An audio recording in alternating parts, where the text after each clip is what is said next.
It began with a letter slipped under the front door. The HOA demanded payment for unpaid dues, claiming several months had gone ignored. The homeowner, a careful budgeter, was shocked every payment had been made. But the notice went further, threatening fines, penalties, and even foreclosure if the so-called debt remained unresolved. It felt surreal that a simple suburban HOA could seize someone's home over such a small dispute. The threat wasn't just financial, it was personal. And behind the lines of legal jargon, it carried a tone of arrogance. The battle for the house had quietly begun. Within days, the pressure escalated. More letters arrived, each more aggressive than the last.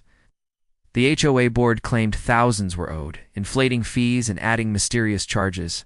Neighbors whispered about similar experiences, yet no one dared challenge the board. The homeowner's phone rang non-stop with collections, creating a constant cloud of stress. Walking through the neighborhood no longer felt peaceful, it felt hostile, like enemy territory. What should have been a minor disagreement was being turned into an existential threat.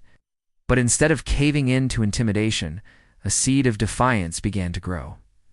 Something wasn't adding up. Determined to uncover the truth, the homeowner began gathering records. Every payment receipt, every bank statement, every HOA correspondence was meticulously filed. Late at night, the documents were spread across the kitchen table like a detective's caseboard. The more the homeowner compared notes, the more inconsistencies emerged. Charges had been duplicated. Fees appeared without explanation. Money had supposedly been applied to community projects that no one had ever seen. The numbers weren't just wrong, they were suspiciously wrong. A realization set in. This wasn't incompetence, this was corruption, and exposing it could change everything. The homeowner filed a formal request to inspect the HOA's financial records, a right protected by law. The board resisted, dodging the request with excuses and delays. But persistence paid off, and eventually, stacks of ledgers and invoices were handed over. Buried within them were glaring red flags, payments to contractors who didn't exist. Invoices signed off by the same few board members. And large maintenance checks with no supporting documentation. It was clear the HOA wasn't just mismanaging funds, they were siphoning money.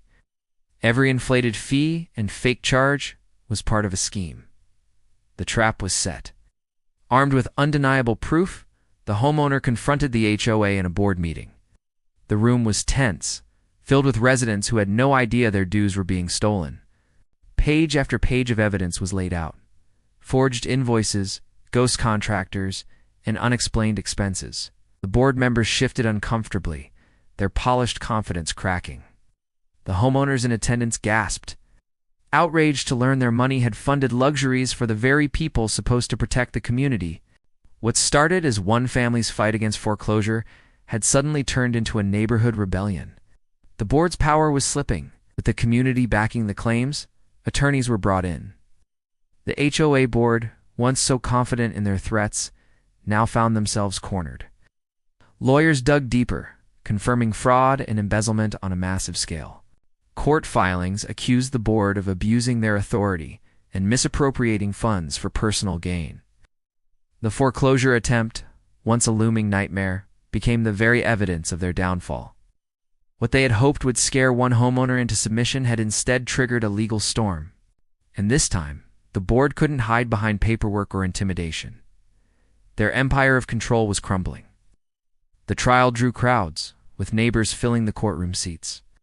One by one, the board members' excuses fell apart under cross-examination. Bank records didn't lie, and the scheme was laid bare for all to see. The judge ruled decisively against the HOA leadership, finding them guilty of fraud and ordering restitution. The foreclosure was not only dismissed but declared unlawful, and the once feared board members now faced personal liability. Stripped of their positions and left to deal with the consequences of their greed, justice had been delivered, and the balance of power had finally shifted back to the homeowners. In the end, the homeowner didn't just keep the house, they received a settlement. The HOA's insurance covered damages, leading to a substantial payout. The money that was meant to intimidate and control was now funding long overdue repairs and improvements. Neighbors rallied together, voting in new leadership and rebuilding trust in the community. What began as a terrifying attempt to take away a home had transformed into a victory that exposed corruption and empowered residents. For the homeowner, the house was no longer just a roof over their head. It was a symbol of resilience, justice, and triumph.